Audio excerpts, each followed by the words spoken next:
कथेच्या आजच्या 5व्या भागामध्ये तुम्हा सर्वांचं स्वागत आहे. तर सत्यजितला सकाळी जाग आली. वातावरणात गारवा होता. रात्रीच्या मुसळधार पावसाने धरणी तृप्त झाली होती. तो शांत वाटत होता. काल रात्री तो खूपच थकला होता, त्यामुळे त्याला गाढ झोप लागली. रीना त्याच्या अगोदर उठली होती. तिने चहा केला होता. तो चहाचा स्वाद व डोळ्यात भरला होता. तिने ट्रे सत्यजितकडे नेले. Good morning Satyajit. Good morning Reena. झोप झाली का? हो, खूप छान झाली. गुड. तिने चहाचा घोट घेतला. रूपवर्त आणि शांत वातावरण. हो, वातावरणात गारवा सुखदायक आहे. आजचा काय प्रोग्राम आहे? काही विशेष नाही. आज तुझ्यासोबत घरीच आनंद घ्यावा असं वाटतंय. तू घरी असलास तरी आपल्या कामात असतोस. तुला वेळ आहे माझ्याकडे जायला. हे काय 10 वर्ष झाली तुलाच पाहतोय. तो हसला. चल, मी फ्रेश होतो. तो उठून बाथरूमकडे वळला. ती चहाचे घोट घेत विचार करायला लागली. 10 वर्ष झाली लग्नाला. सत्यजितने तिला सर्व सुखसुविधा दिल्या होत्या. तिची शारीरिक भूकही तो पूर्ण करायचा, पण तिला सुख मिळत नव्हतं. पटत तर सार असलं तरी समाधान ती नव्हती. त्याच्यासमोर हँडसम पुरुष पाहिले की तिच्या मनात त्याच्याबद्दल आकर्षण निर्माण होत असे. तिच्या डोळ्यात आसक्ती दिसायची. हे चांगलं वाईट हे कळण्याच्या पलीकडे ती जात असे. बरेचदा तिला वाटायचं आपण जे करत आहोत हे चूक आहे, पण तिच्या लज्जेत होतं असे हे कळून असूनही तसं होत असे. अशी काहीतरी तिची सवय झाली होती, पण याबद्दल ती गांभीर्याने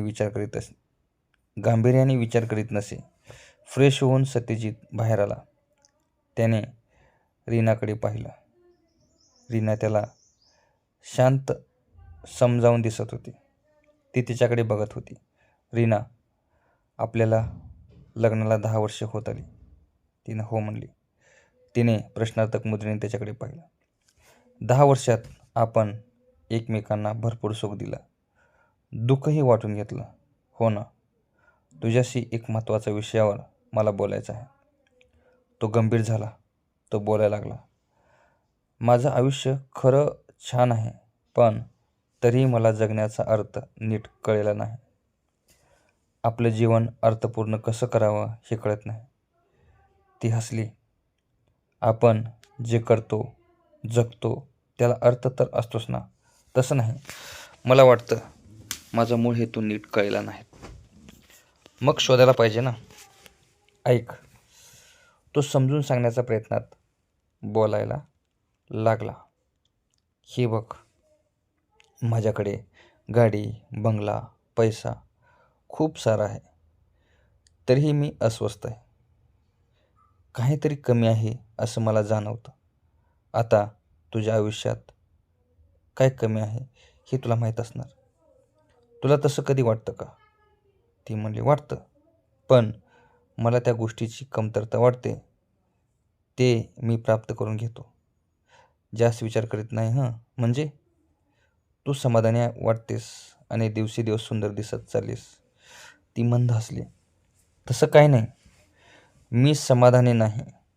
माझ्या शारीरिक व मानसिक काही गरजा आहेत. त्या मी पूर्ण करण्याचा प्रयत्न करतेच. मी माझ्या परीने तुला सुख देण्याचा प्रयत्न करतोय, पण निश्चित काही गोष्टी माझ्याकडून राहून जात असतील. तसं काही नाही सत्यजित, पण तुला असं का वाटतं? काही नाही, आपलं असंच माझ्या मनात आलं. तू खूप जास्त विचार करतोस.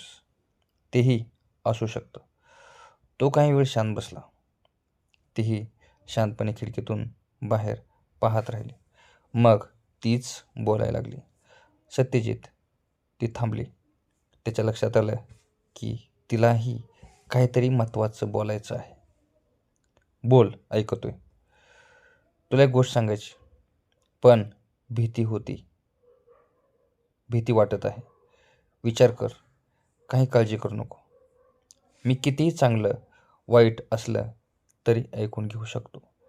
ते तर मला माहीत आहे, पण हे सांगताना मला गिल्ड फिलिंग वाटतं. तू सांगणार किंवा न सांगणार हे शेवटी तुझ्या इच्छेवर आहे. ती बोलायला लागली. सत्यजित, मी सरळ बोलते. हे बघ, तसं तुझं आणि माझं सेक्स लाईफ छान आहे, सर्व व्यवस्थित होतं, पण तरीही ती थांबली.